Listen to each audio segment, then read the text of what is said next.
Jóvenes, ¿cómo están? Es un gusto saludarles. Iniciamos ya dándoles siempre 1 o 2 minutitos eh, en lo que cambien ustedes de clase. Entonces, en lo que se van agregando los demás compañeros, entonces les voy a proyectar unas imágenes que seguramente em, ya están ustedes, ya han observado ustedes en el transcurso de las anteriores clases, así que únicamente para recordarles a ustedes de que a más tardar este día de hoy, 8 de agosto, tenían que completar su asignación de cursos para que no tengan problemas a la hora de que ustedes necesiten un examen. Entonces ahí vamos. Asimismo, también este es el formulario, el que tienen ustedes aquí a la vista, que es el F-03-06-2019-01, para que ustedes puedan asignarse los cursos para quienes todavía no habían hecho ese procedimiento. Entonces ahí estamos, recordándoles, compañeros, para que no tengan ustedes problemas y también explicándoles ahorita y también al final de la conferencia el contenido de las evaluaciones virtuales. Entonces, prácticamente las preguntas que se han trabajado en las presentaciones anteriores y las preguntas que están en los videos ya pregrabados o los que tiene la licenciada ya grabados y que ustedes tienen acceso a ellos, pues ninguna de las preguntas va a hacer, ¿verdad? Que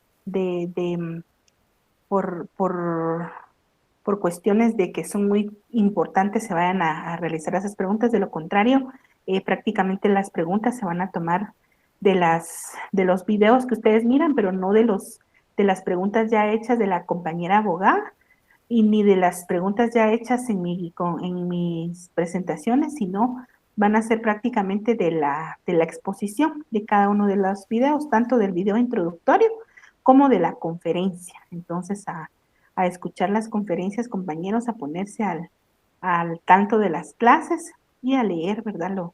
Lo que estamos trabajando ahí. Siempre voy a estar con ustedes reforzando algunas cositas, vayan tomando apunte de lo que se va reforzando en cada clase para que no tengan problemas en los exámenes, ¿verdad?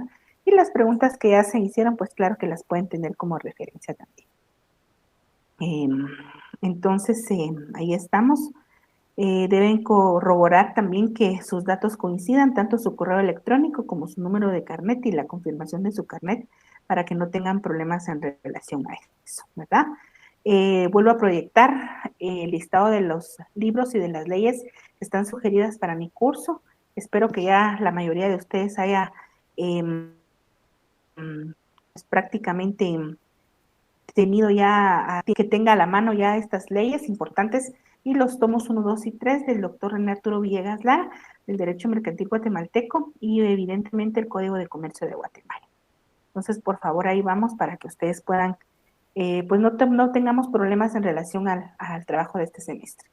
Les suplico, por favor, compañeros, tener a su alcance su Código de Comercio, su libro de apuntes, en donde van a estar trabajando, para que podamos avanzar en esta oportunidad, para que no puedan ustedes tener ningún tipo de dificultad. Entonces les suplico tener su código de comercio y también puedan tener pues su, su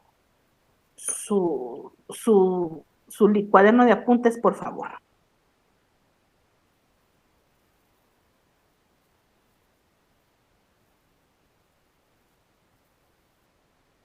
Bueno, entonces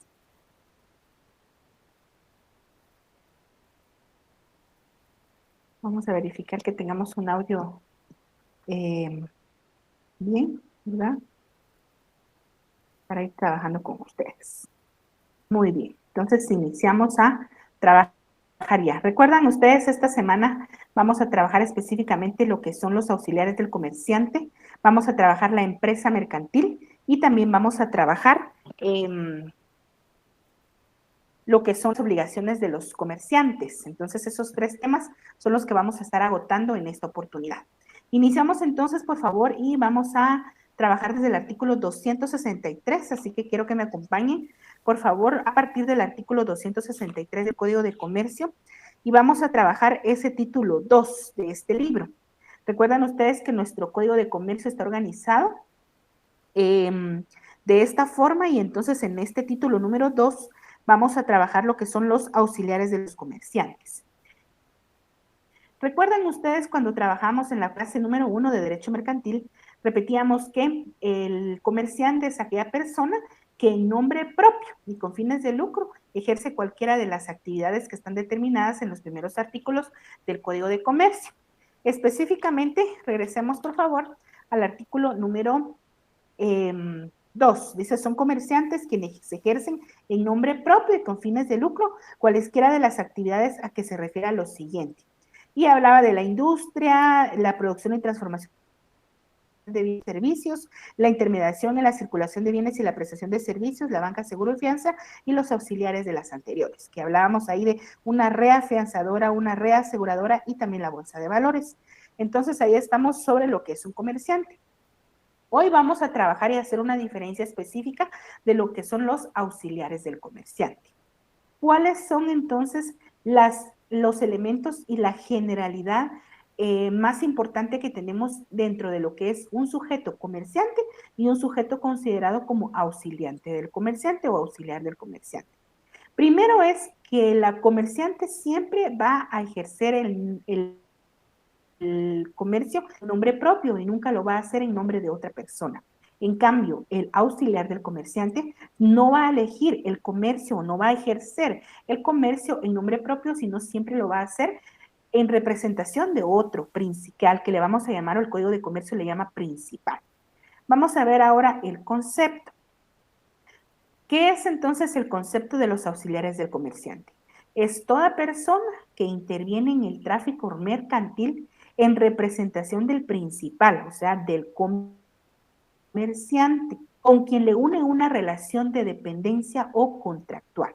Vamos otra vez, es la persona que interviene en el tráfico mercantil, es decir, que está siempre inmiscuido o está siempre relacionado con todo lo que tenga que ver el tráfico o las actividades comerciales. En representación lo va a hacer de un principal. Al principal es lógicamente el comerciante. Entonces, el auxiliar del comerciante realiza todas las actividades propias del comercio, pero lo hace en nombre o en representación del principal o del comerciante. A este o al principal o al comerciante va a estar unido por medio de una relación de dependencia, es decir, ser que dependa directamente, que si por ejemplo, el comerciante ya no va a dedicarse a esas actividades propias del comercio, entonces este otro sujeto, llamado auxiliar del comerciante, no va a poder seguir ejerciendo sus labores. A eso se refiere, y en otros asuntos también puede estar ligado por medio de un contrato. Por ejemplo, incluso puede ser un contrato laboral, un contrato de agencia, un contrato de corretaje. Ahí vamos a ir analizando hoy qué clases de contratos pueden ir ligando a los auxiliares del comerciante con el comerciante. Estas generalidades. Los elementos, primero, que no ejerce el comercio por sí mismo. Directamente no lo hace él. O sea, fíjense que cuando ustedes leen la doctrina van a encontrar que dentro de los auxiliares del comerciante que están debidamente determinados a partir del artículo 263 de nuestro Código de Comercio, según la doctrina, muchos de ellos sí son comerciantes, doctrinariamente, pero legalmente nuestro código establece que ellos son auxiliares del comerciante, y es así como nosotros los tenemos que analizar entonces. Entonces, principalmente el auxiliar del comerciante no ejerce el comercio por sí mismo, sino lo ejerce en nombre de un principal. Actúa en representación de ese sujeto. No lo hace por sí mismo, sino lo hace en representación. También hay una relación a lo interno que puede ser de trabajo o a lo externo que puede ser de representación. ¿Qué significa lo interno? Que está dentro de las mismas actividades, incluso dentro del mismo local en donde se encuentra el comerciante. Podría ser una persona que atiende, por ejemplo, una farmacia. Ahí estamos en una relación de dependencia. Y a lo externo en representación, por ejemplo, un vendedor de seguros.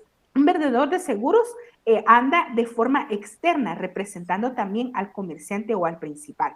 Estos son los elementos. En el elemento D tenemos que hay una relación jurídica de diversa índole. ¿Qué significa eso? Que podría ser por medio de un mandato, por medio de un nombramiento o por medio de un contrato de trabajo. Esas son las formas en las que puede actuar un auxiliar del comerciante. Ahí estamos, inicia entonces desde el artículo 263 al artículo 331 del Código. Vamos a ir analizando cada uno de ellos, por favor. Auxiliares del comerciante. Los auxiliares del comerciante son el agente de comercio, los dependientes, los factores, los distribuidores o representantes, el corredor y el comisionista. Estos son los auxiliares del comerciante. Y vamos a ir viendo que en la parte de abajo se encuentra el fundamento legal. Primero está el nombre. Después tenemos la definición que tenemos entre legal y entre doctrinaria. Y abajo está el fundamento legal en donde nosotros encontramos de los comerciantes. Iniciamos entonces con el primero de ellos y vamos a ver lo que son los factores. Vamos a pasarnos al tercero que tenemos en el esquema, pero es el primero que tenemos en nuestro código de comercio para ir desarrollando este articulado de una forma ordenada como lo hemos trabajado semana a semana. Artículo 263, por favor, y vamos a ver el primer auxiliar del comerciante, es decir, usted con un lapicero colóquela ahí en el 263 número 1, porque es el primero. Son factores quienes, sin ser comerciantes, tienen la dirección, y usted subraye esa palabra, de una empresa o de un establecimiento. Este negocia o contrata a nombre o por cuenta del comerciante. Son constituidos por contrato laboral, mandato con representación legal o también puede ser con nombramiento. Prácticamente el factor entonces son los que ejercen la dirección de la empresa o del establecimiento comercial. A eso se le llama factores. A los que son los directores, digamos así. Por eso dice acá que son los gerentes, que tienen a su cargo la dirección de una empresa. A ellos se les puede decir también muy difícilmente dentro de un cuerpo legal le van a llamar factor, sino que en la práctica a ellos se les llama gerentes o se les llama directores. Y legalmente tendrían que ser los gerentes y los directores de una empresa o de un comercio, son a los que legalmente el código les llama factores y están regulados del artículo 263 al artículo 272 del Código de Comercio. Vamos a ver cuáles son las capacidades de ese factor. Artículo 264. Para ser factor se requiere tener la capacidad necesaria para representar a otro, de acuerdo con las leyes civiles. ¿Cuál es la capacidad para poder representar o en nuestra legislación? ¿Cuáles son las capacidades que se tienen que tener mínimamente para que nosotros podamos ejercer las actividades de representación a otro sujeto? Puede ser por medio de un mandato. Anote usted ahí en el 264. Puede ser que una persona o el principal o el comerciante le otorgue las facultades a los factores por medio de un mandato. Ese mandato, ya ven ustedes que hay varias clases de mandato, pues tendría que ser en este caso un mandato con representación. También podría ser por medio de un nombramiento como un gerente. Hay en algunas empresas en donde se les hace, por ejemplo, un acta de nombramiento o una resolución de nombramiento, que también sería la forma en la que se podría tener la capacidad o se le podría dar toda la investidura jurídica legal a un factor. Y podría ser también por medio de la suscripción de un contrato mediante la suscripción o inscripción en el registro mercantil. Entonces, ahí tenemos lo que son los factores. Un factor, artículo 265, constituye mediante el mandato con representación otorgado por el comerciante, también puede ser número 2, dijimos por nombramiento, que le extenderá este último, o por contrato de trabajo escrito. Esas son las tres formas en las que se puede entonces constituir a un factor, a un auxiliar del comerciante llamado factor, que es el primero que estamos haciendo. Viendo. Específicamente en el artículo 266 se establece que este factor estará facultado por Ministerio de la Ley para realizar todas las operaciones y para celebrar todos los contratos relacionados con el objeto de la empresa o del establecimiento que dirija. Entonces, todos los contratos y todas las operaciones que lleve a cabo el factor por cuenta del principal o del comerciante van a obligar directamente al comerciante como su auxiliar del comerciante. 65 establece las formas de cómo el principal va a determinar o va a nombrar al factor como su auxiliar del comerciante. Entonces, no tendría objetivo que el factor realice varias actividades en nombre de un principal si no cuenta con las facultades necesarias para poder obligar al principal, en este caso al comerciante.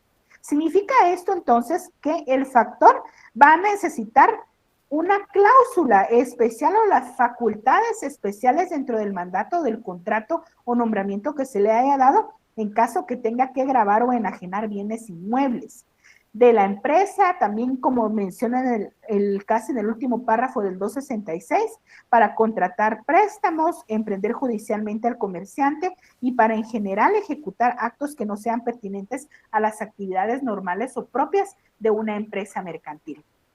Vamos entonces viendo el primer auxiliar del comerciante, que es el factor. El factor tiene otros nombres que son conocidos como los gerentes o los directores de una empresa o de un establecimiento mercantil. ¿Cómo dijimos que podía ser constituido o nombrado un factor?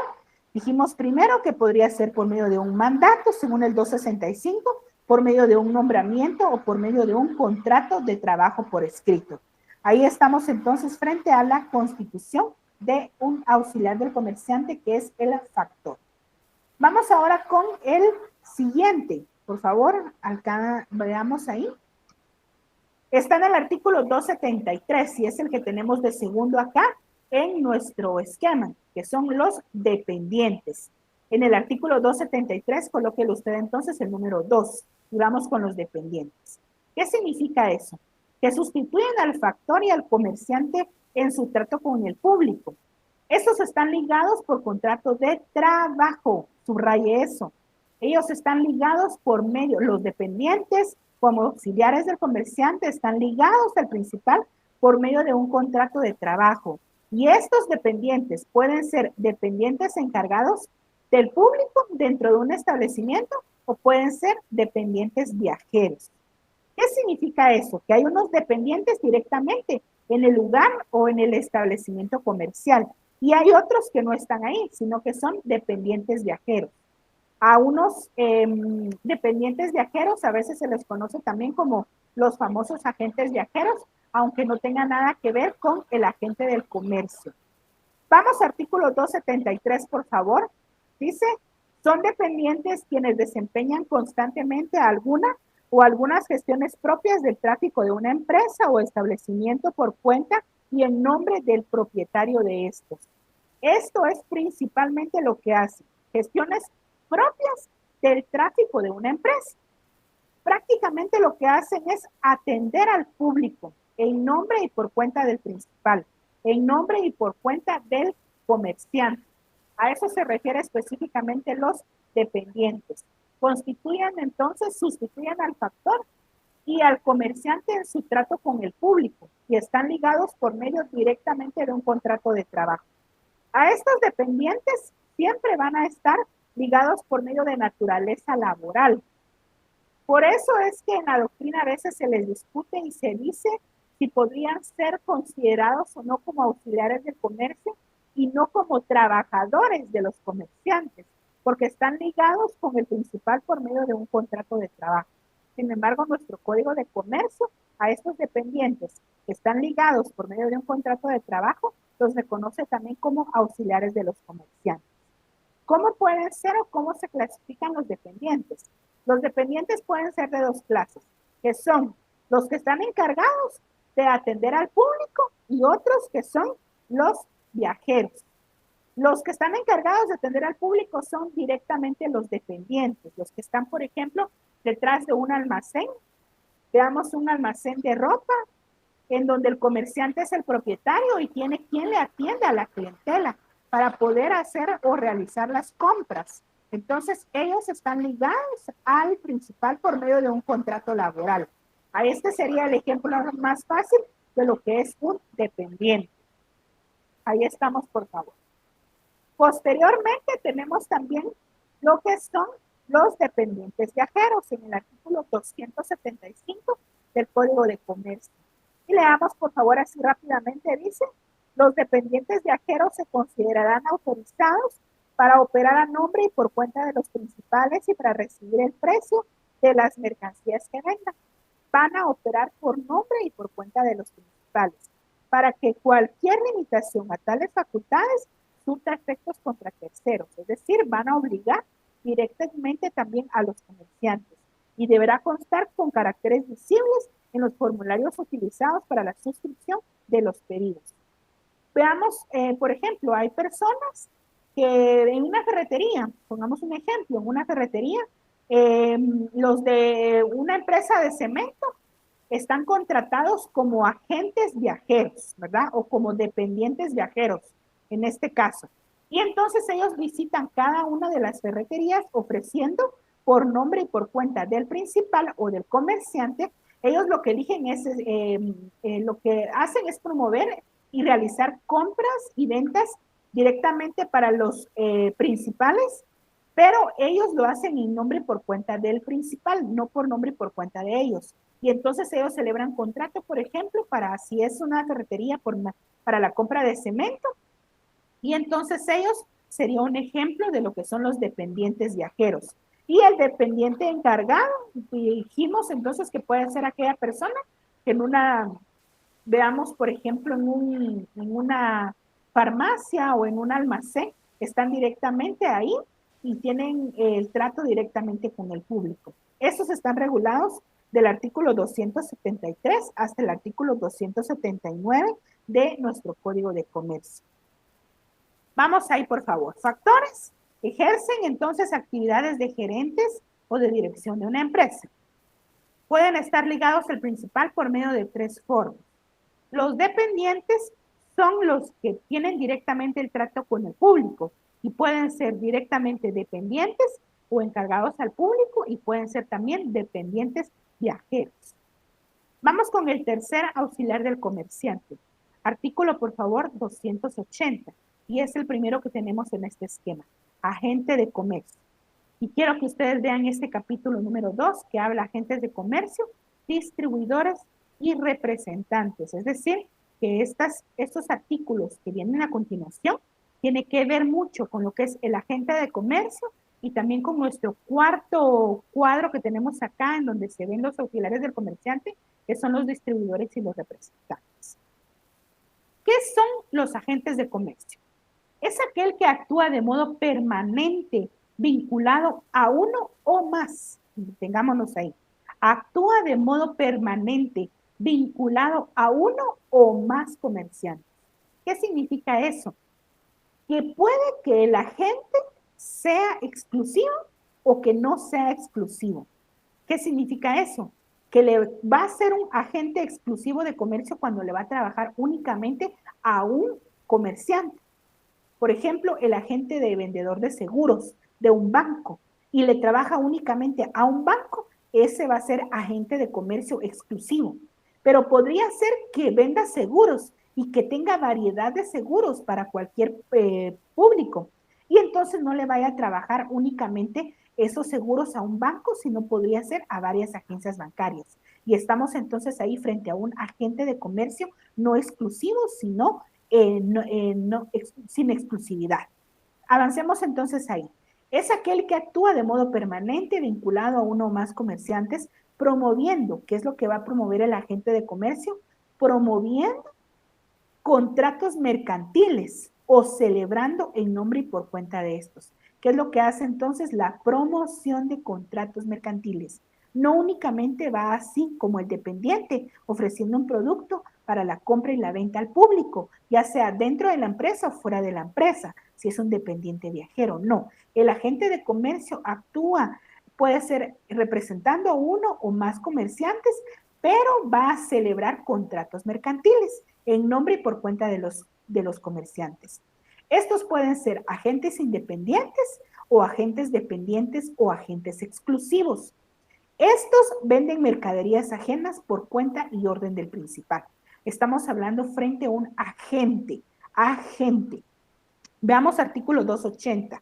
por favor, detenidamente. Dice el artículo 280. Son agentes de comercio las personas que actúan de modo permanente en relación con uno o varios principales, promoviendo contratos mercantiles o celebrando en nombre y por cuenta de ellos.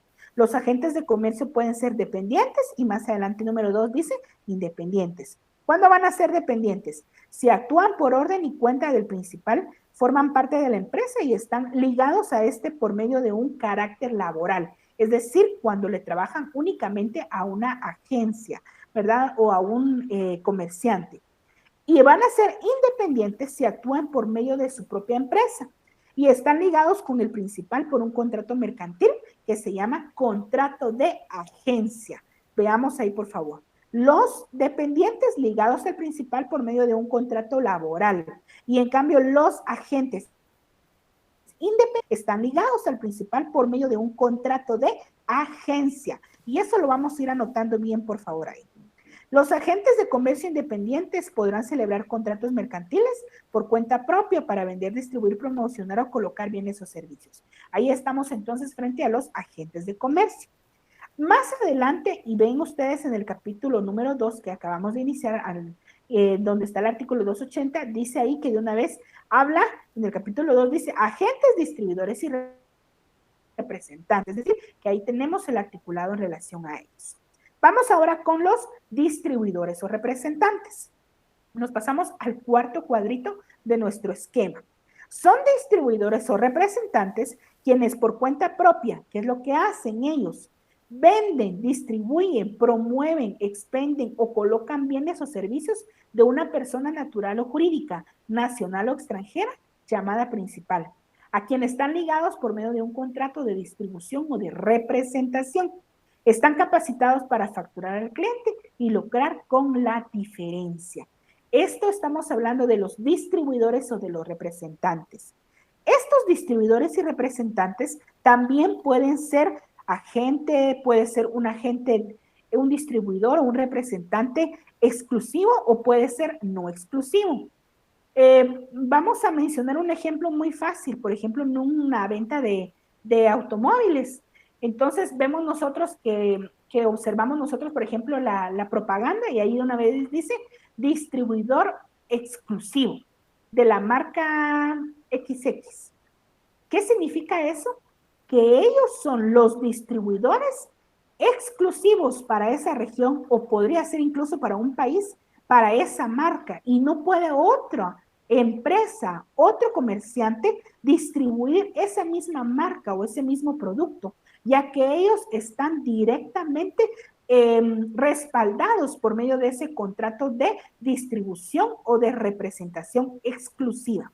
Leamos nuevamente entonces, son aquellos que por cuenta propia venden, distribuyen, promueven, expenden y colocan bienes o servicios de una persona que sea natural o jurídica llamada principal y están ligados por medio de un contrato de distribución o representación. ¿Cuándo va a ser un contrato de distribución? Cuando sean distribuidores. ¿Cuándo va a ser un contrato de representación? Cuando vayan a ejercer la representación. Están capacitados a facturar al cliente y lucrar entonces con la ganancia o con la diferencia que obtengan derivado de ello. Vamos a artículo 283, por favor. Dice, el agente principal, puede valerse simultáneamente de varios agentes, distribuidores o representantes. Recuerden que este articulado entra para lo que es agente, distribuidor y representante, en la misma zona y para el mismo ramo de actividad, salvo cuando se les hubiera otorgado por contrato la calidad de agentes distribuidores o representantes exclusivos para una sola zona determinada.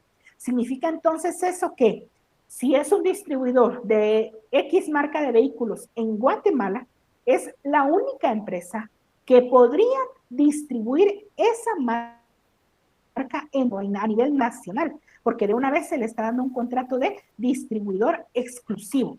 Si no es un distribuidor exclusivo, pues no hay problema.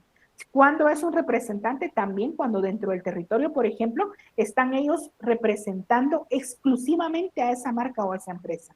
Y entonces hay un contrato ahí de exclusividad o de no exclusividad. ¿Qué beneficio tiene esto? El beneficio prácticamente de que no hay No va a haber otro que les vaya a hacer una competencia al mismo producto para mejorar o para alterar los precios, sino siendo esta empresa el único que tiene las capacidades de distribuidor o de representante por medio de un contrato de exclusividad, ya sea de distribución o de representación, entonces nadie más podría hacerle competencia. En ese momento estamos hablando de un contrato que puede ser exclusivo. Los agentes de comercio, los distribuidores y los representantes entonces pueden ser independientes o independientes y pueden ser exclusivos o no exclusivos, dependiendo del contrato que se haya celebrado. Vamos hasta ahí bien, por favor. Vamos ahora, miren, esto es muy bonito. Yo necesito que ustedes hayan agotado la lectura de sus códigos para poder avanzar, pero mi tarea es avanzar al menos en relación a lo más general que tenemos. Vamos ahora con el 292, que son los corredores, también como auxiliares del comerciante. El corredor. El corredor lo que hace es poner en contacto a los interesados en la celebración de determinado negocio, sin estar ligado a ninguna de las partes. Eso es lo que hace un corredor. Comúnmente nosotros al que es corredor le llamamos comisionista, porque una persona dice, ¿cuánto me gano yo de comisión si, por ejemplo, una persona quiere vender una vivienda? Y entonces dice, ¿cuánto voy a ganar yo de comisión si yo le vendo o yo le encuentro al comprador? Y entonces decimos, él es un comisionista. Sin embargo, el nombre correcto sería que es un corredor, porque el corredor es la persona que pone en contacto a dos sujetos para que puedan celebrar un contrato mercantil. Veamos lo que dice nuestra definición en el recuadro. Es aquel que en forma independiente y habitual, es decir, él mismo hace sus actividades, no necesita contactar con otra persona. Se dedica a poner en contacto a los interesados en la conclusión de un negocio, sin estar ligado a ninguna de las partes, por relaciones de colaboración, dependencia o representación. Debe ser autorizado directamente por el registro mercantil. Artículo 292 al 301 del Código de Comercio. ¿Qué es lo que hace entonces el corredor? No olviden, pone en contacto a los interesados en la celebración de un negocio sin estar ligado a ninguna de las partes. Por eso es que muchos dicen que el corredor no viene a ser como un auxiliar del comerciante, porque no representa una u otra parte, sino únicamente los pone en contacto. Sin embargo, nuestro Código de Comercio del 292 al 301 habla que el corredor es considerado en Guatemala como un auxiliar del comerciante. Sin embargo, dice en el segundo párrafo del 292, los preceptos contenidos en este capítulo no son aplicables a la actividad relacionada con la colocación de pólizas de seguros y fianzas que se normará por la legislación específica, que es específicamente la ley de la actividad aseguradora. ¿Qué es lo que se necesita según el 293? Una autorización, es decir, estar inscrito como auxiliar del comercio, según el artículo 293. ¿Cuáles son las obligaciones del corredor? Están a partir del artículo 295 del Código de Comercio, que se habla sobre responder sobre la identidad de las personas, es decir, si él es el que pone en contacto a dos personas o a dos empresas o dos comerciantes para que lleven a cabo una actividad jurídico-mercantil, tiene que dar fe e identidad de las personas. Tiene que ejecutar por sí mismo la negociación, ¿verdad? Proponer los negocios con exactitud, claridad, asistir a la entrega si fueran objetos o materiales. En el numeral 5, responder por las operaciones sobre los títulos de crédito que se hubieran dado si es que hubo cruce de títulos de crédito, conservar marcada con su sello y con los de los contratantes mientras el comprador no reciba con satisfacción determinado producto, a pedir a costa de los interesados o por mandato de autoridad certificación de los asientos correspondientes a los negocios que hayan intervenido, y ahí están enumerados desde el 1 hasta el 10 cuáles son las obligaciones de los corredores. Principalmente poner en contacto a las partes para que puedan realizar celebraciones o contratos jurídico-mercantiles. Y vamos con el último, que es en sí el comisionista. Y vamos con el artículo 303 del Código de Comercio. El comisionista se tiene que dar mediante un mandato o un acto verbal o escrito, el comisionista, que permita que el que desempeña la comisión pueda ser un representante del comitente en la realización de actos de comercio limitados, circunscritos en el contrato. El comisionista tiene derecho a una remuneración y al reembolso de los gastos en que se incurra por el asunto de la comisión. Según entonces nuestro apego, lo que nosotros entendemos dentro de la definición del comisionista, que es una persona que es hábil para ejercer el comercio por cuenta ajena, ¿verdad? Y se necesita entonces, de acuerdo a lo que acabamos de ver, una patente de conformidad con el reglamento específico, ¿verdad? Y haber recibido por parte del comitente o por parte del comerciante principal, haber recibido el acuerdo, ya sea de palabra, para poder realizar cualquier negocio en nombre y por cuenta del principal. Esto es un comisionista. En el artículo 303 dice que comisionista es quien por cuenta ajena realiza actividades mercantiles. Esto se refiere a las actividades que pudieran considerarse como mercantiles. Esto es dentro de lo que es el campo del comisionista. ¿Qué es lo que va a tener el comisionista para poder acreditar que es un auxiliar del comerciante? Una patente. Si el comisionista actuare como tal habitualmente, deberá obtener patente de acuerdo con el reglamento respectivo. Por eso hay, cuando veamos más adelante, ya en unos minutos, las obligaciones profesionales de los comerciantes, van a ver ustedes que hay la obligación de llevar determinados libros, ¿Cuáles son entonces los auxiliares del comerciante? Factor, dependiente, agente, distribuidor o representante, corredor y comisionista. Esos son en orden de articulados, son factor, dependiente, agente, distribuidor o representante, corredor y comisionista. Estos son los 6. Y podríamos clasificarlo no en 6, sino en 7, dividir lo que son los distribuidores y los representantes. ¿Qué diferencia hay entre uno y otro? El contrato. Si están ligados por medio de un contrato de distribución, se les llama distribuidores. Si están ligados por medio de un contrato de representación con el principal, se van a llamar representantes. Hacemos una recapitulación para dejar ya este tema de los auxiliares del comerciante. Factor, ¿qué es el factor? Es el gerente o el director de una empresa mercantil. El dependiente es en sí el auxiliar que tiene o el sujeto que tiene directamente el trato con el público y puede ser un dependiente interno, el que está en una farmacia, en un almacén atendiendo, o puede ser viajero, es decir, que va a otro lugar también realizando las actividades propias del principal que le ha contratado. Vamos ahora con los agentes de comercio.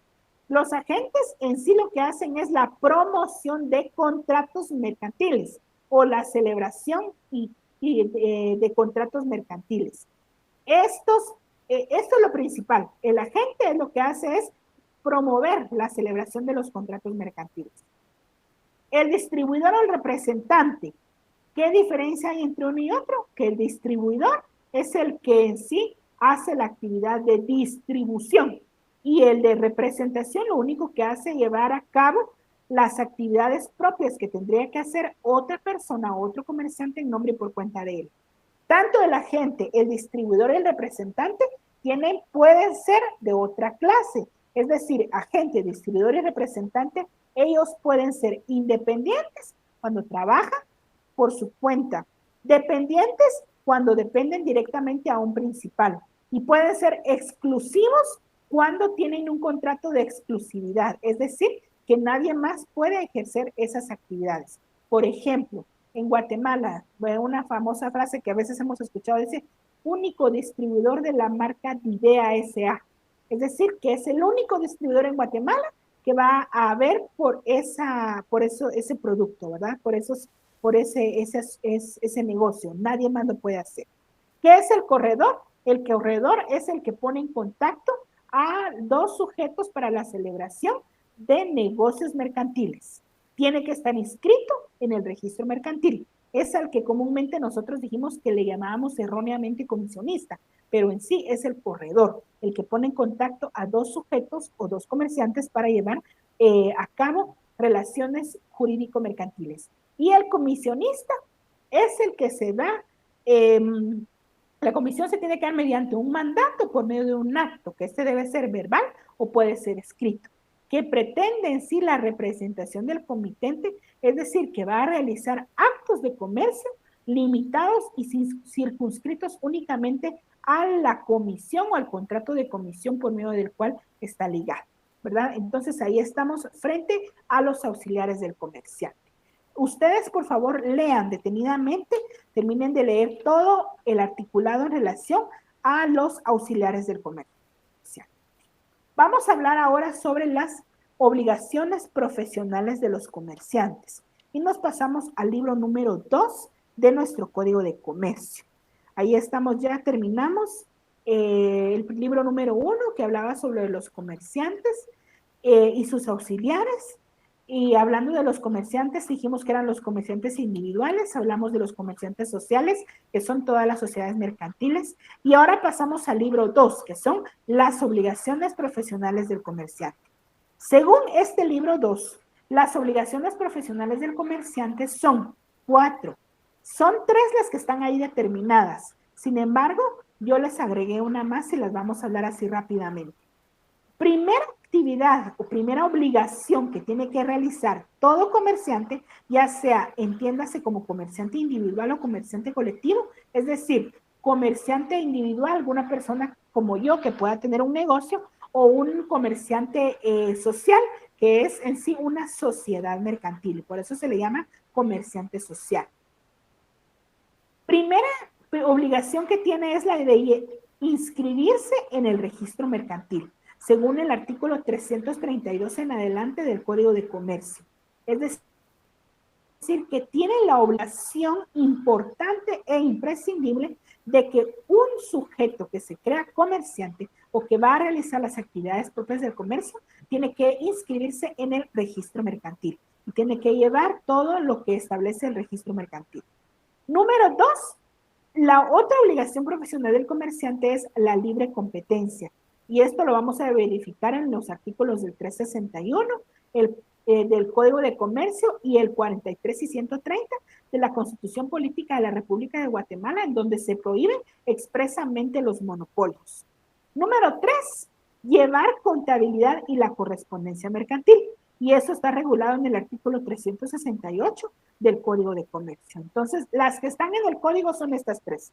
El registro mercantil, la libre competencia y llevar contabilidad y correspondencia mercantil. Yo les agrego otra que es doctrinaria, es decir, hay otras obligaciones profesionales que deben cumplir también los comerciantes y eso va a depender del tipo de comercio. Imagínense ustedes si es un tipo de comercio, veamos que es un restaurante, por ejemplo. Ese es un negocio jurídico mercantil, es un negocio mercantil, ¿verdad? Entonces, ¿qué es lo que se tiene que hacer? Aparte de que se inscriba en el registro mercantil, de que no vaya a hacer mala competencia, de que vaya a llevar al día sus libros de contabilidad y que correspondencia mercantil también debe de cumplir con otras disposiciones sanitarias. Por ejemplo, que su personal cuente con la tarjeta de salud. Ahora, por ejemplo, en tiempo de pandemia o de COVID, que haya un aforo específico, que haya ventilación, que pues que todo esté accesible. Entonces, hay otras medidas u otras obligaciones profesionales también de los comerciantes que pueden ser sanitarias, pueden ser de finanzas, por ejemplo, prestar una fianza u otros asuntos que vayan surgiendo dentro de lo que son las obligaciones profesionales del comerciante. Vamos a ver entonces cada una de ellas. La primera es el registro mercantil. Cuando hablamos entonces del registro mercantil, vamos a hablar de primera obligación del comerciante. ¿Saben ustedes que antes de la vigencia del actual Código de Comercio no existía en Guatemala un registro mercantil? Sino que se inscribían los comerciantes por medio de registros o en oficinas públicas o estatales y las sociedades, aparentemente sociedades, se inscribían en el registro civil, regidas siempre por el Código Civil y únicamente lo que hacían era una inscripción sencilla y simple para denotar más que todo la existencia de esa sociedad o de esa empresa, ¿verdad? Sin embargo, no había en ese momento un registro mercantil. El comerciante entonces, dentro de sus obligaciones profesionales, tiene la de inscribirse en el registro mercantil, ya sea un comerciante individual o jurídico, para describir los alcances de esta obligación, lo que es un registro mercantil, ¿verdad? ¿Cuáles son los principios de la actividad registrada? Es decir, el registro mercantil, que ya vamos a ver en unos momentos su definición, vamos a ver cuáles son los principios de la actividad registrada. Principio de inscripción, todo aumento, disminución, cambio que se vaya haciendo dentro de un comerciante individual o social, se tiene que dar en principio aviso, ¿verdad? Y tiene que ser inscrito en el registro mercantil. Principio de publicidad. Cuando se habla de publicidad, más que todo se refiere específicamente a poder trabajar de una forma pública, de una forma no hermética, todo lo relacionado a la sociedad o a la obligación profesional del comerciante. Principio de fe pública, ¿qué significa ese principio de fe pública? Que se tienen por ciertas es las cosas con las cuales están actuando. Principio de determinación, se habla específicamente sobre este principio de determinación, que se conocen las obligaciones, se conocen los derechos y entonces es necesario hacer uso de este registro mercantil. Principio de legalidad, habla de hacer todo conforme a lo establecido y a lo prohibido por la ley. El de prioridad, ¿qué significa eso? Primero en registro, primero en derechos. Si hay, por ejemplo, 2 empresas mercantiles en trámite para inscripción y se quieren cada una de ellas llamar o inscribir, ¿verdad? Entonces va a haber un principio de prioridad. Si se hace la primera que se inscribe, la primera que obtiene todos los derechos. Y por último, el principio del tracto sucesivo, que se va dando cada vez que nosotros encontremos esta característica del tracto sucesivo, significa que se va dando el avance con un periodo que no finaliza, sino se transmite o se va abonando o se va registrando tiempo a tiempo. Eso es a lo que se le llama el principio del tracto sucesivo. ¿Qué es entonces el registro mercantil? El registro mercantil es una dependencia estatal que funciona dentro del rol administrativo del Ministerio de Economía. En la actualidad tiene su asiento principal en la capital, en la ciudad capital, según el artículo 332 del Código de Comercio. Al frente del registro está también lo que es el registrador mercantil, que es la persona que debe llenar ciertas cualidades, por ejemplo, ser abogado y notario, ser un colegiado activo, guatemalteco y tener un mínimo de 5 años de haber ejercido profesionalmente la carrera como abogado y notario. Es entonces, ¿de dónde depende el registro mercantil? Depende directamente del rol administrativo del Ministerio de Economía, ¿verdad? Ahí estamos. El registrador, ¿quién lo nombra? Es nombrado por el organismo ejecutivo, es decir, por el presidente, por conducto del Ministerio de Economía. El registro mercantil en sí, entonces, es considerada como una institución de carácter público.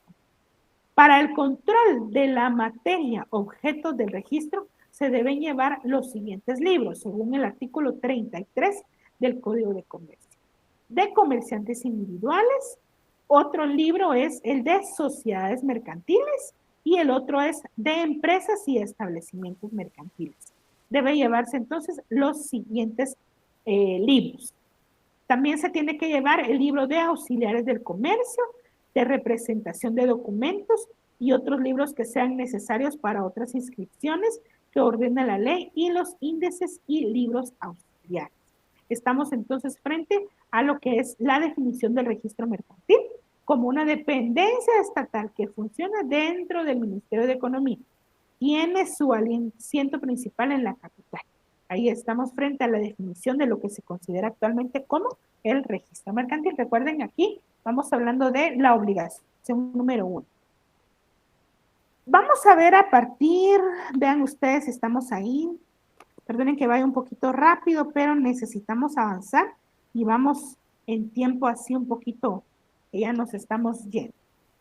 Vamos a ver entonces que yo les elaboré a ustedes acá el procedimiento para la inscripción de una sociedad mercantil en Guatemala. Pero, ojo, vean acá por favor. Este procedimiento de inscripción de sociedades mercantiles en Guatemala, yo se los dejo de tarea para que ustedes hagan una investigación más profunda. No porque esté mal hecho hacerlo únicamente dentro de lo que es el articulado del Código de Comercio, sino que hay que averiguar números de formularios, valor de los formularios, el pago, los costos, todo esto tiene que estar incluido dentro del procedimiento de inscripción de sociedad mercantil en Guatemala. ¿Cuál es el procedimiento? Número uno, la autorización por medio de la escritura pública. Y ahí estamos hablando del artículo 1730 del Código Civil, 46 del Código de Notariado y 16 del Código de Comercio. Y estamos hablando sobre la autorización de lo que es la sociedad mercantil dentro de la escritura pública. ¿Verdad? Muy bien. Número 2. Ya se hizo la autorización por medio de la escritura. Número 2. Presentación del expediente al registro mercantil solicitando inscripción de la sociedad. Entonces, se remite el expediente directamente al registro mercantil. Cuando ya sea solicitado, entonces tenemos un mes para esperar si va a ser o no aceptada la inscripción o la solicitud de inscripción de sociedad en el registro mercantil. Número 3, calificación del expediente. ¿Qué es lo que se hace? Pues se hace la verificación de ese expediente, se califica específicamente la escritura de constitución porque hay que verificar que no haya pasado el tiempo, pues que todo esté bien en relación a ello. Si cuando se termina de hacer entonces esa calificación del expediente para la autorización de la autorización de la escritura y todo ello, entonces pueden haber dos asuntos. Primero, que no llena los requisitos y entonces se da por denegada la inscripción para que el interesado subsane o vaya a ampliar. Ahí estamos del 342 al 348 y el 145 de la ley del organismo judicial. Si llena, en cambio, los requisitos, ahí vamos arriba, ¿verdad? Primero que no llena los requisitos, se deniega la inscripción. Si llena los requisitos, se inscribe emitiendo una razón en el testimonio respectivo y lo hará del conocimiento del público por medio de la publicación de un edicto en un medio de comunicación electrónico del registro mercantil. El 141 del Código de Comercio. Y por último, el registrador va a expedir de forma física y también de forma electrónica, sin costo, la patente de sociedad o empresa que se haya registrado. Entonces ahí tenemos fácil el procedimiento para la inscripción de una sociedad mercantil en Guatemala.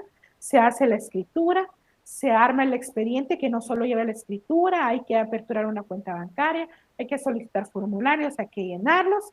Después de que ya se tiene el expediente, se presenta, ¿verdad? Solicitando la inscripción de sociedad. Para eso se tiene un mes, según el 17 del Código de Comercio. Tercero, se califica el expediente. Si no llena, se deniega la inscripción para que el interesado subsane o vuelva a ampliar y para que de esta forma vuelva a conocer todo lo relacionado a la inscripción de la sociedad. Ahora, si sí llena los requisitos, entonces el testimonio lo hará del conocimiento público por medio de la publicación de un edicto en un medio de mayor circulación electrónico del registro mercantil. Es decir, actualmente el registro mercantil pues tiene esta dependencia en donde se puede hacer específicamente edictos de comunicación por medio del registro mercantil. Y por último, el registrador expedirá de forma física o electrónica, sin costo, la patente de sociedad o de empresa que se haya registrado según el artículo 344 del Código de Comercio. Usted debería verificar, no solo, como les digo, en estos resumidos 4 pasos, el procedimiento para la inscripción de una sociedad mercantil en Guatemala, sino también verificar y agregar, recuerda usted, la semana pasada, si no estoy mal, la semana pasada hablábamos en relación a la inscripción de las sociedades extranjeras, creo que fue hace 15 días, y entonces ahí está también el procedimiento de inscripción de la sociedad mercantil en Guatemala. Entonces definitivamente hay que verificar los formularios, los pagos, los costos, para tener bien claro cuánto se debería cobrar en la escritura de constitución. Muy bien. Ahí estamos ahora. Recuerdan ustedes que estamos viendo las obligaciones profesionales de los comerciantes. Y dentro de esas obligaciones profesionales, primero vimos el registro mercantil. Número 2, la protección a la libre competencia. Esto está regulado en el artículo 43 de la Constitución Política de la República de Guatemala, en donde por sí se prohíben los monopolios, ¿verdad? Se prohíben los monopolios, se prohíbe y incluso hay reglamento, hay que determinar específicamente la protección a la libre competencia. ¿Qué se refiere entonces a la libre competencia? Como dijimos, número 1, la prohibición de los monopolios y número 2, la competencia desleal. Ahí estamos frente a la protección a la libre competencia como segunda obligación de los comerciantes. La tercera es la de equidad y correspondencia mercantil. Y esta vamos a irla viendo de una vez. Inscripción de sociedades mercantiles extranjeras que está en el 252. Ya no lo vimos porque lo vimos la semana pasada. Vamos entonces al artículo 361 que ya inicia hablando ahí sobre la prohibición de los monopolios y la competencia desleal. Artículo 43 de la Constitución, 130 también de la Constitución Política de la República de Guatemala y el 361 del Código de Comercio. ¿Qué se considera como competencia desleal según el 362? Todo acto hecho o contrato a la buena fe comercial o al normal y honrado desenvolvimiento de las actividades mercantiles, sin considerar de compraventa desleal y por lo tanto injusto y prohibido. Ahí estamos frente a cuáles podrían ser los actos de competencia desleal. Ahí estamos entonces frente a la protección a la libre competencia. Dijimos que habla de la prohibición de los monopolios y la libre competencia. La tercera obligación que tienen es la contabilidad y correspondencia mercantil. Contabilidad y correspondencia mercantil. Artículo 368 del Código de Comercio. Tiene por objeto el control del movimiento patrimonial de un comerciante. Ese es el objeto. Llevar un control específico de cuáles son las entradas y salidas que está teniendo el comercio para demostrar en cualquier momento cuál es el estado de una organización empresarial. Ahí estamos entonces con la tercera obligación del comerciante. Primero, la inscripción en el registro. 2, la protección a la libre competencia. 3, de la contabilidad, y correspondencia mercantil. ¿Qué es? Dijimos, llevar un control estricto del movimiento del patrimonio, ¿verdad? Que prácticamente hay que verificar, hay que llevar la contabilidad y llevar todos los libros muy bien elaborados, muy bien trabajados para no tener problemas. Y dentro de las obligaciones número 4, que yo les dije que yo se las agregaba, están otras obligaciones. Por ejemplo, obtener un registro sanitario, inscribirse en el Ministerio de Finanzas Públicas, las obligaciones para con las autoridades sin minería, otras, dependiendo de la naturaleza entonces de el comerciante. Se les queda entonces cuáles son las 4 obligaciones de los comerciantes: registro mercantil, protección a la libre competencia, la contabilidad y correspondencia mercantil y otras obligaciones de los comerciantes. Vamos ahora entonces a lo que son los elementos de la empresa mercantil. Vamos a ver lo que es la empresa mercantil. Acompáñenme, por favor, al artículo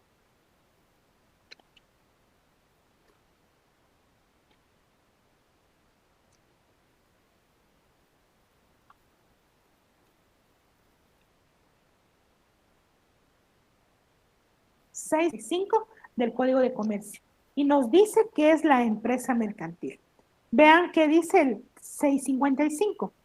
Se entiende por empresa mercantil el conjunto de trabajo, de elementos materiales y de valores incorpóreos coordinados para ofrecer al público con propósito de lucro y de manera sistemática bienes o servicios. Artículo 655 del Código de Comercio. Vamos otra vez. Se entiende por empresa mercantil al conjunto de trabajo, trabajo, una cosa, de elementos materiales, dos, y de valores incorpóreos, coordinados, para ofrecer al público con propósito de lucro y de manera sistemática bienes o servicios. Entonces estamos hablando de que hay una perfecta coordinación en varios elementos y esos son los que vamos a trabajar en este momento.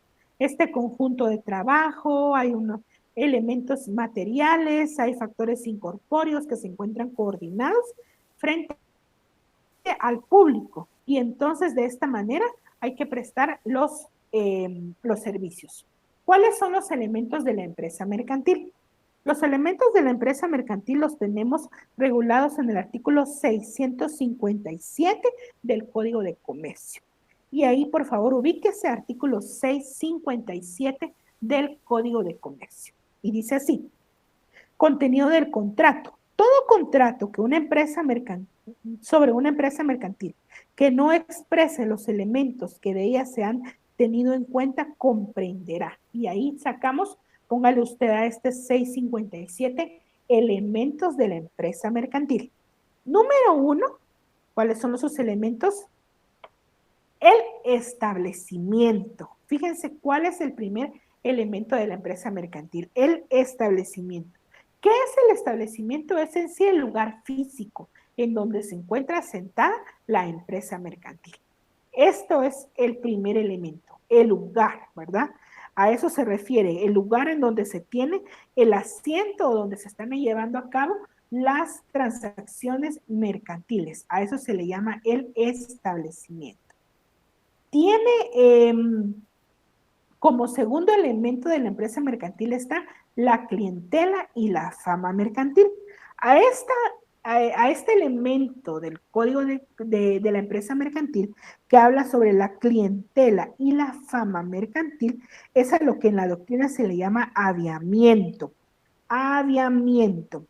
Y específicamente lo que se trata es la perfecta coordinación y organización de una empresa y genera la forma mercantil. Esto es la clientela y la fama mercantil. En sí, entonces, es el establecimiento, es el lugar en donde está regulado o donde se encuentra la empresa mercantil.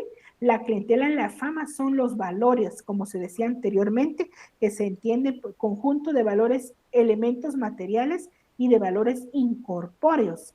Entonces, por ejemplo, la clientela y la fama mercantil son valores incorpóreos, coordinados, para ofrecer al público con propósito de lucro y de manera sistemática bienes o servicios. Entonces, cuando hablamos de la clientela y la fama mercantil, estamos hablando de la importancia de esa perfecta coordinación que debe existir entre los elementos de la empresa. Fíjense que este elemento de la empresa mercantil es muy importante, porque, por ejemplo, cuando se va a hacer la negociación de una empresa mercantil, no puedo yo decir, la clientela no se va, la clientela se queda acá, y la fama mercantil no, nadie la va a notar, no, al contrario. Cuando se da la negociación, el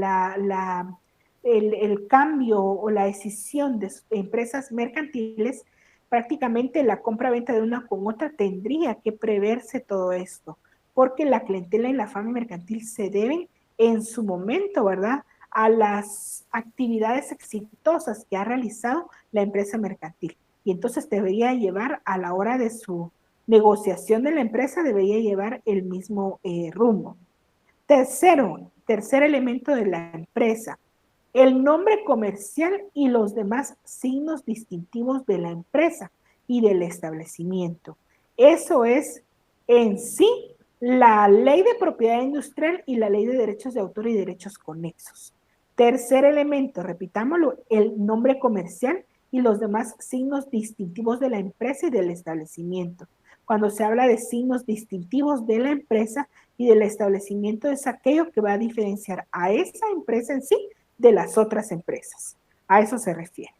Número 4, los contratos de arrendamiento.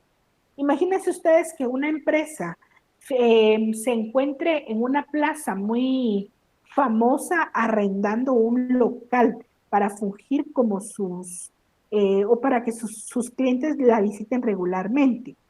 Y resulta que se hace la compra o la decisión de esas empresas mercantiles, pero resulta que el dueño o la persona que está vendiendo dice, sí, se puede dar todo menos el contrato de arrendamiento. Y entonces, ¿qué objetivo tendría el que exista este contrato de arrendamiento? No tiene ningún objetivo que exista, por ejemplo, el negocio y que no haya un lugar en donde se pueda sentar. A eso se refieren entonces los contratos de arrendamiento. Número 5, el mobiliario y la maquinaria, que también pertenecen a la empresa mercantil. También los contratos de trabajo que pertenecen a la empresa mercantil y las mercancías, los créditos y los demás bienes y valores similares. Ahí estamos frente entonces a los elementos de la empresa mercantil. Están regulados en el artículo 657 de nuestro Código de Comercio. La empresa mercantil. ¿Qué es en sí entonces la empresa mercantil?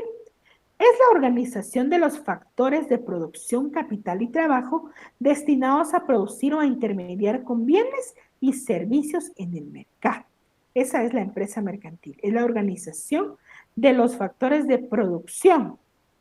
A eso se refiere, que son capital y trabajo destinada a producir o a manifestar con bienes y servicios en el mercado. Esto es considerado como un bien mueble. El Código de Comercio de Guatemala establece que la empresa mercantil será reputada bien mueble dentro de las cosas mercantiles, según el artículo 655, segundo párrafo y número 4 del Código de Comercio. Sin embargo, no es un bien inmueble como todos, como un vehículo, un animal, una computadora, un teléfono, ¿verdad? Está compuesto de un conjunto de elementos de distinta naturaleza. Estos son los que unidos por su complementariedad forman parte integral de la empresa mercantil. Estos entonces son los elementos importantes de la empresa mercantil. ¿Cuáles son las formas en las que se puede dar la transmisión de la empresa? Es decir, que se puede pasar la empresa de una a otra persona. ¿Cómo se va a hacer? 3 formas existen para hacer la transmisión de las empresas o de una empresa o dejar una empresa a otra persona. Número 1, que hay una compraventa.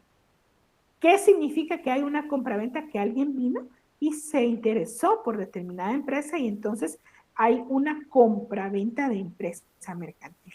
Cuando se habla de compraventa, se dice que el adquirente se subroga a los contratos celebrados por el enajenante. El adquirente es responsable de créditos frente a los terceros. El enajenante sigue teniendo responsabilidad un año después de la celebración del último contrato. El enajenante no puede realizar actos de competencia desleal durante 5 años. Ahí estamos frente a lo que es la compraventa de una empresa mercantil. ¿Qué otra forma hay de transmisión de la empresa? Recuerden, 3 formas para transmisión de la empresa. Contratos, usufructo, arrendamiento. Número 1, compraventa. No se puede. No hay, la compraventa, ¿verdad? Se subroga en sí, no se pueden hacer ciertas cosas durante determinado tiempo. Y dice que se subrogan los contratos celebrados por el enajenante. También se puede dar no por medio de una compraventa, sino por medio de un usufructo o arrendamiento, que está en el 703 y en el 1880 del Código Civil. No se puede, si hay un usufructo o un arrendamiento, es decir, yo, por ejemplo, hay muchas personas que hacen eso. Voy a dejar en arrendamiento determinada empresa porque, por ejemplo, alguien va a salir del país y va a estar de vacaciones. Entonces, no quiere dejar desprotegida la empresa ni que venga a encontrar ya todo mal lo que le costó armar. Entonces, podría ser que lo haga por medio del usufructo del arrendamiento. Recuerda usted el usufructo en el derecho civil. El usufructo es un derecho de mero goce, no es de propiedad, sino es un derecho de goce. Y el arrendamiento. No se puede, si se va a transmitir la empresa por medio de un usufructo, de un arrendamiento, entonces no se puede modificar el nombre comercial de la empresa. Tiene que seguir con el mismo nombre. Le es prohibido variar la actividad comercial, es decir, se dedicaba a la venta de perfumes, tiene que mantenerse esta actividad comercial. Número siguiente, debe conservar su eficiencia. La eficiencia debe ser lucrativa, ¿verdad? Y por último, es obligatorio el ejercicio del derecho de usufructo o arrendamiento para que la empresa no se extinga. Entonces, es obligatorio el ejercicio de derecho de usufructo o arrendamiento, es decir, no voy a adquirir yo la empresa por medio de usufructo o arrendamiento y voy a explotar otros recursos y voy a descuidar todo lo que se refiere a la empresa mercantil, no, sino que al contrario es obligatorio el ejercicio de sus derechos o arrendamiento para que la empresa en sí no se extinga. Muy bien. ¿Cuáles son las formas entonces de transmisión de la empresa? Puede ser compra-venta directamente, ahí no hay para atrás. Y las otras dos que son usufructo y arrendamiento. Y arrendamiento. Muy bien, vamos a avanzar un poquito en relación a esto. Fíjense que tenemos acá, recuerdan ustedes que anteriormente hablábamos sobre las obligaciones profesionales de los comerciantes.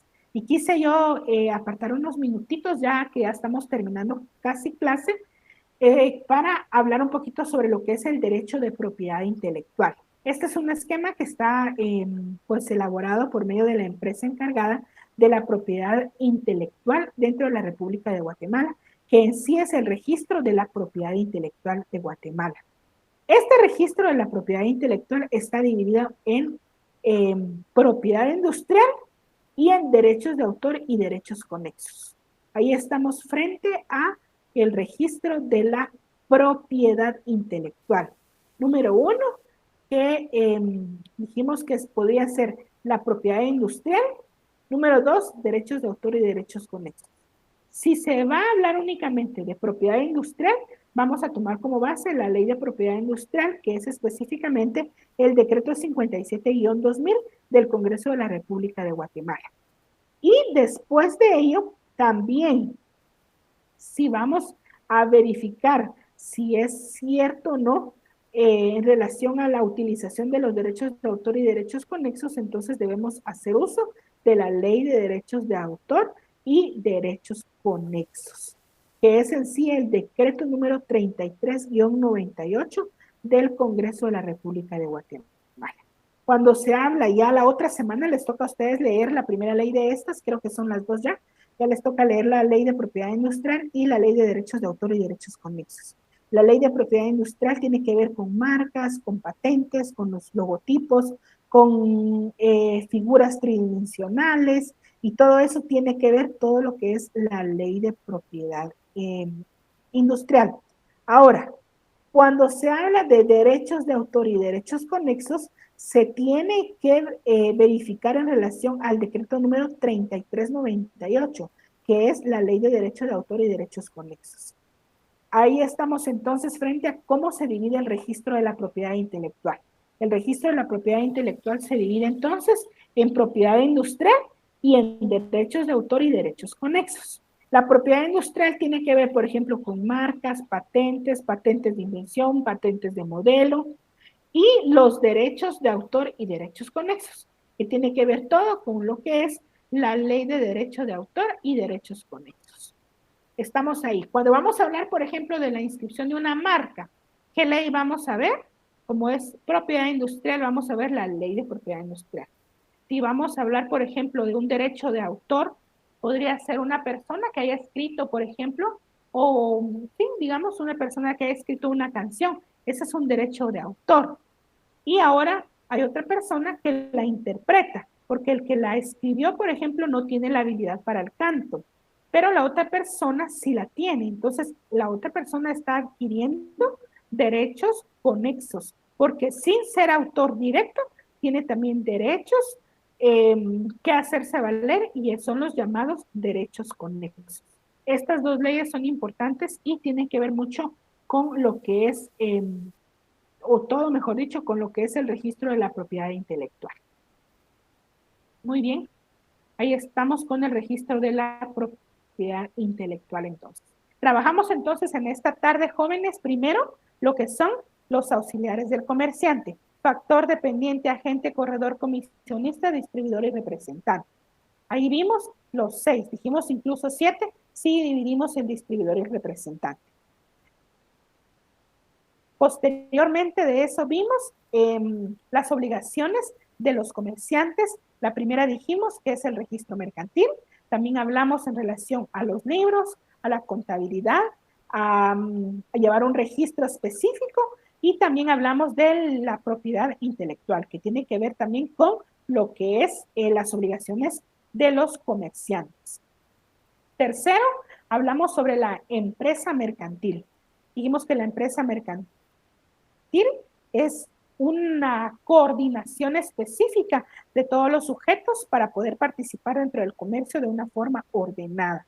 Vimos también de último ya cómo se clasifica el derecho de propiedad intelectual en Guatemala, que está dividido en propiedad industrial, regulado por la Ley de Propiedad Industrial, Decreto 57-2000, y derechos de autor y derechos conexos, que se rige por la Ley de Derechos de Autor y Derechos Conexos, que es el decreto número 33-98 del Congreso de la República de Guatemala.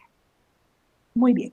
Ahí vamos entonces, si ustedes se dan cuenta, vamos avanzando en relación a ya nuestro Código de Comercio. Ya tendrían ustedes que haber leído la mayoría del código porque ya hemos trabajado bastante. ¿Cuáles son las lecturas obligatorias para la clase de la semana 5?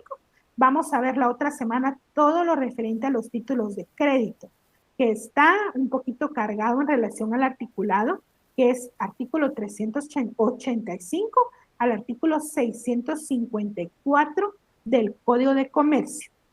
Títulos de crédito, recuerden, la otra semana vamos a analizar uno por uno los títulos de crédito. Y las dos leyes que les toca leer esta semana son la Ley de Libre Negociación de Divisas y la Ley contra el Lavado de Dinero y otros activos. Esas son las leyes que les toca leer a ustedes. Las preguntas, pues, de todos modos, si ustedes las recuerden ustedes, y me voy a dirigir nuevamente a estación antes de pasar a unos minutitos, 8, 10 minutitos, para algunas preguntas que pudieran haber surgido.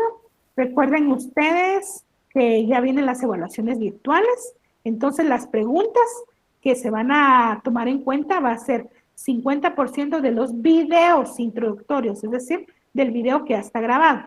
Y el otro 50% va a ser de la conferencia, es decir, lo que estamos trabajando en esta tarde. Las preguntas no serán compartidas con los estudiantes, es decir, que las preguntas que ya se habían enviado, pues como así se estaba trabajando anteriormente, pero no teníamos información completa, más ahora ya la tenemos, entonces esas preguntas sí las pueden trabajar, pueden hacer sus propios cuestionarios, avanzar y anotar lo que se trabaja en clase.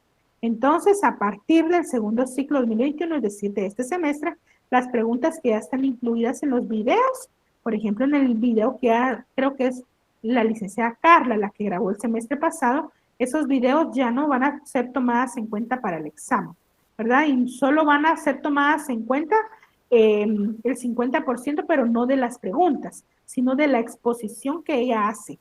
Y también el otro 50% de la exposición que yo hago con ustedes. De la exposición, no de las preguntas que ya están hechas, aunque podrían haber unas, podría ser que no, pero debe darse las consideraciones necesarias a estudiar y más que todo estar presente en las conferencias. Yo creo que si ustedes están presentes en clase, no les va a ser difícil tener ahí a la mano su código de comercio, ir marcando y resaltando y pues no hay problema en relación a ello. Número 2, deben verificar también que los datos de los estudiantes coincidan de acuerdo a lo brindado con su sede académica. De no coincidir entonces estos datos, las evaluaciones no se pueden tomar en cuenta.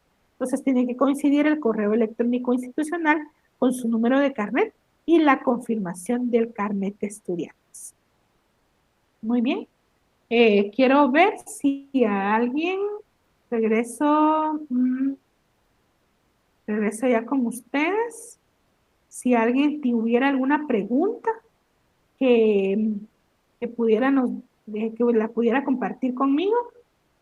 Las presentaciones ya se las hice llegar, ¿verdad? Ya se las hice llegar. Entonces, ustedes las tienen, estudienlas, amplíen, ya ahí está el renglón de lectura dentro de cada cosa, entonces amplíen su lectura, por favor. Amplíen su lectura para tener más claridad en relación a ello. Las diapositivas yo ya se las envié a varias compañeras y entonces las compañeras ya están haciendo el favor porque la semana pasada sí estuve enviando muchos correos, sin embargo, pues esta semana ya las envié, con anterioridad las estoy enviando para que ustedes las puedan conseguir.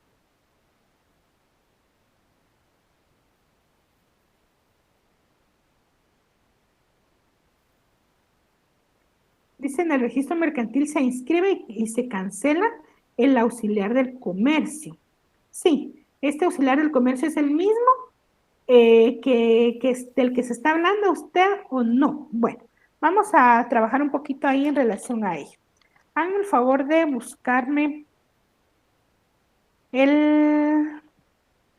donde está el registro mercantil. Ya les digo, ¿no? Que tengo aquí unas notitas, sí. Vamos a trabajar, por favor. Vaya conmigo al artículo 333 del Código de Comercio, por favor, compañero Marco. Dice ahí, el registro mercantil serán públicos y llevarán los siguientes libros. ¿Qué libros se van a llevar en el registro mercantil? Entonces, en el registro mercantil se van a llevar de los comerciantes individuales, es decir, el comerciante, si yo soy comerciante, por ejemplo, y estoy inscrita, ahí está el libro de comerciantes individuales, el de sociedades mercantiles, 3 de empresas y establecimientos mercantiles, y número 4 dice de auxiliares del comercio. Entonces, en el artículo 333 indica en su numeral número 4 que hay un registro para los auxiliares del comercio. Y lógico, si yo después ya no voy a ser auxiliar del comerciante, también tengo que eliminar mi inscripción que hice como auxiliar del comercio. ¿Qué otro libro se lleva? De presentación de documentos, los libros que sean necesarios para las demás inscripciones que requiere la ley y también índices y libros auxiliares.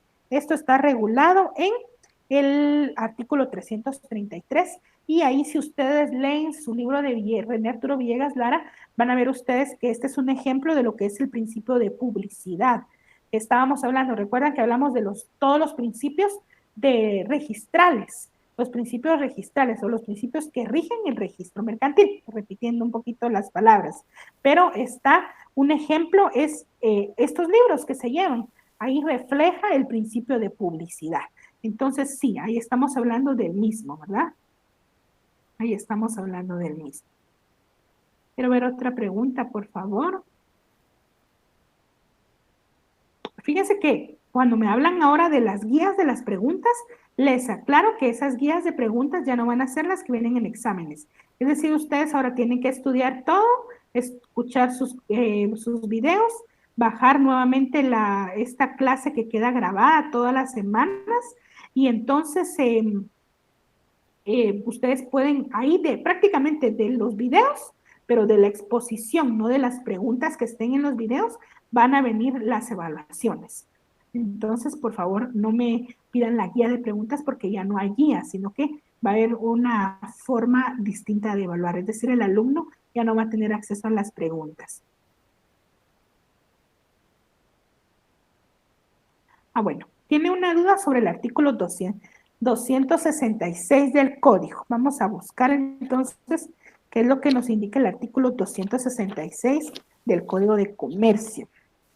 Dice el artículo 266 del Código de Comercio. Facultades del factor, ahí estamos hablando específicamente de los auxiliares del comerciante. Y dice segundo párrafo que habla sobre no producir efectos contra terceros de buena fe. Bueno, ya le entendí acá, dice.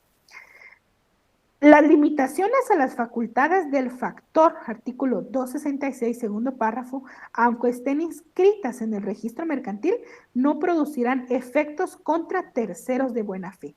Cuando se habla de las limitaciones que tenga el factor, es aquellas actividades que el factor no está el factor como agente de auxiliar de comercio, no está facultado para hacer.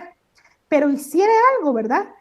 Y aún estando inscrito en el registro mercantil el factor como auxiliar del comerciante, no producirá efectos contra terceros de buena fe. Es decir, recuerdan ustedes que en los principios del derecho mercantil está la buena fe. Cuando se habla de la buena fe, recuerdan ustedes que se entiende que los dos sujetos en el comercio entienden sus obligaciones y también entienden sus derechos.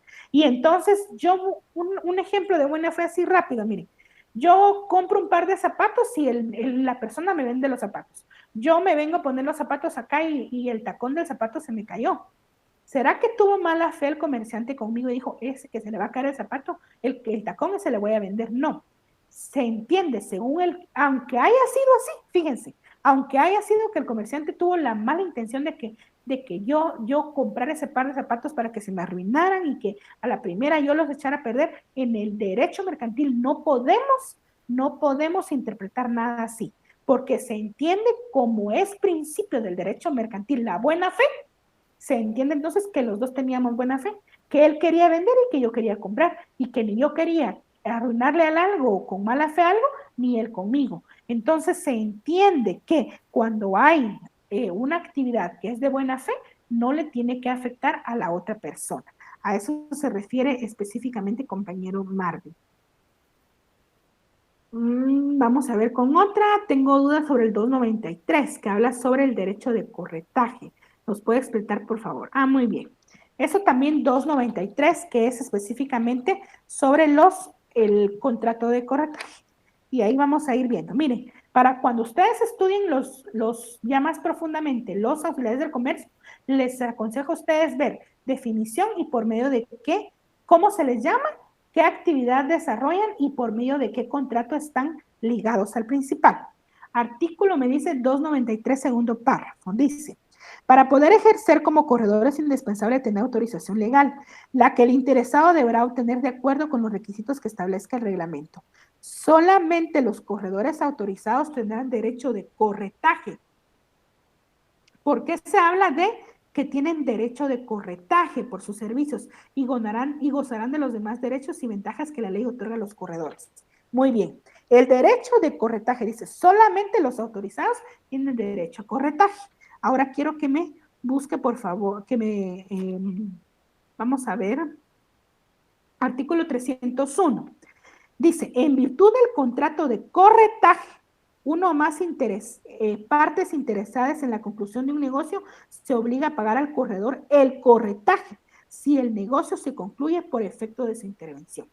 El corretaje, por eso les mencionaba yo antes a ustedes que es al corredor, nosotros en nuestro medio le llamamos comisionista, pero se le debería llamar corretaje. Un ejemplo muy malísimo, pero les voy a dar un ejemplo, es lo que se hace, por ejemplo, con los perritos. Uno presta un perrito hembra y otro un machito y dice me va a dar corretaje. ¿Qué es lo que le dan? A un perrito. Vean ustedes, no es nada que ver acá, pero es porque miren que ya se me llegó el tiempo. Pero el contrato de corretaje da derecho a cobrar lo que es el corretaje. Entonces yo soy un corredor, ¿verdad? Un corredor, porque así se le llama en el Código de Comercio. Entonces yo soy corredor dentro del derecho mercantil.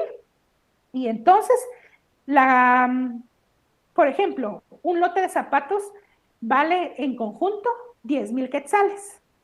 Yo voy a poner a este vendedor con este comprador en contacto porque estoy haciendo corretaje. Entonces, él me dice, esta caja vale 10,000 quetzales y yo la voy a colocar, por ejemplo, en 15,000 quetzales. Esos 5,000 quetzales que hay de diferencia entre lo que él va a recibir y lo que el otro va a pagar, a eso es a lo que se le llama corretaje.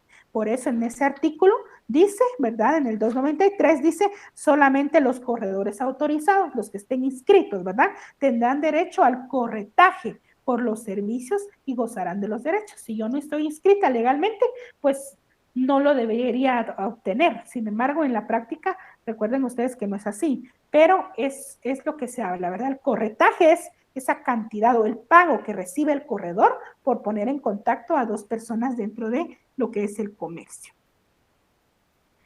Ay, miren qué bonita está la clase, pero lamentablemente se me acaba el tiempo y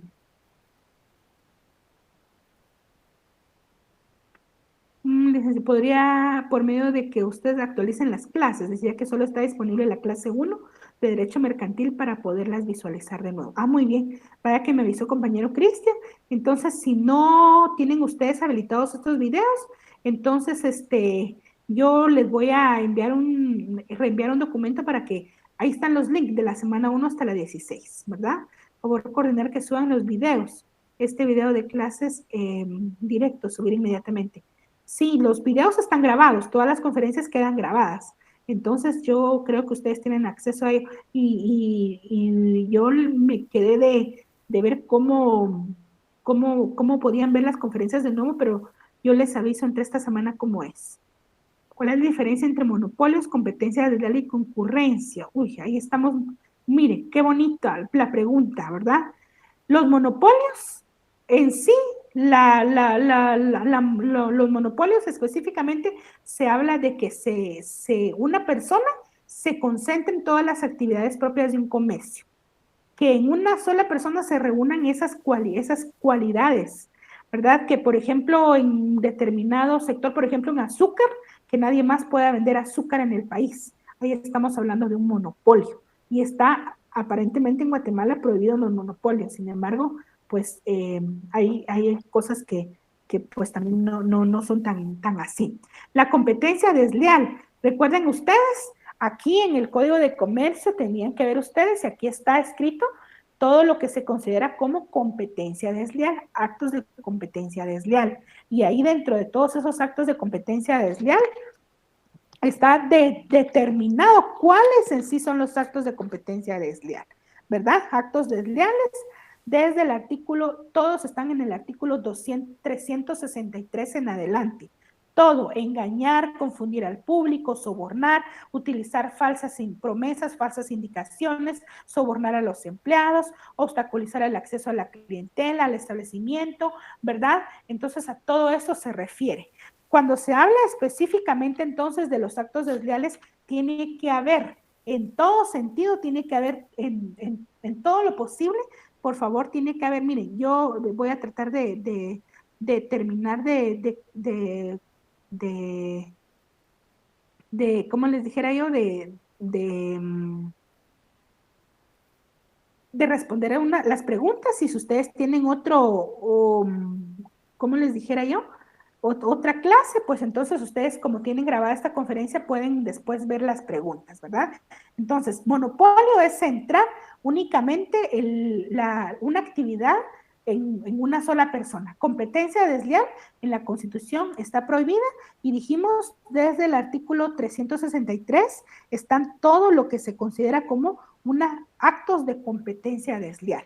Cuando se habla específicamente de la concurrencia, son cosas, ¿verdad? O son comicios, cosas que pasan en un mismo tiempo.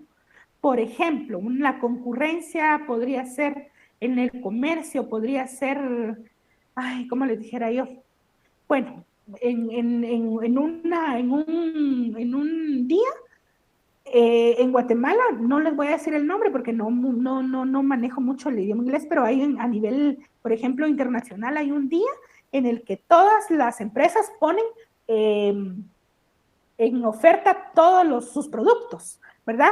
Aquí en Guatemala le llaman como que viernes, no recuerdo bien, pero más o menos así es un ejemplo de concurrencia. Todas las personas, ahí en ese momento no se le considera un acto de competencia desleal, porque todos los comercios se están poniendo de acuerdo en concurrir juntamente o en poner ¿cómo les dijera yo?, en oferta todos o varios productos. Y entonces ahí no estamos hablando de un acto de competencia desleal, sino que todos ofrecen ponen las mejores ofertas y es la clientela o el aviamiento, ¿verdad? El mercantil, que es la fama con la clientela y la empresa. Esos elementos que son incorpóreos de la empresa mercantil son los que van a determinar a qué persona o a qué comercio o a qué comerciante es el que se le va a dar prioridad. Pero ya es decisión no del comerciante, sino de la persona que va a adquirir el producto. Gracias, compañero William. A ustedes, miren que tenemos poco tiempo, hora y media, pero ahí estamos con ustedes tratando de, en lo posible, pues responderles sus dudas.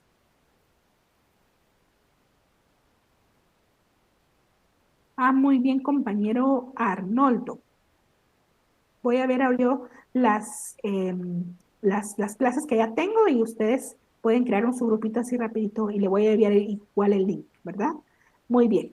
Entonces quedo ahí con ustedes, compañeros, y nos vemos la próxima semana en la clase número 5. Lean, por favor, lean para que no se queden perdidos en clase y para que vayamos entendiendo y hablemos el mismo idioma.